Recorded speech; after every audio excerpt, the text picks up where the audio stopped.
multiply with me. But before that, if you are new to my channel, please do subscribe. Hit the like button and hit the notification bell so you will be notified whenever I post new videos.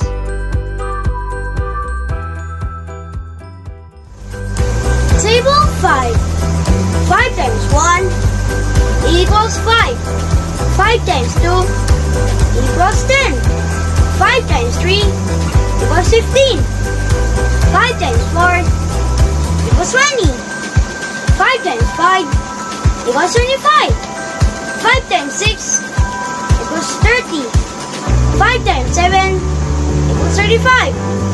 5 times 8 equals 40.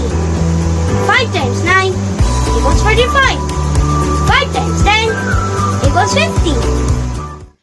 Thank you, and may God bless you.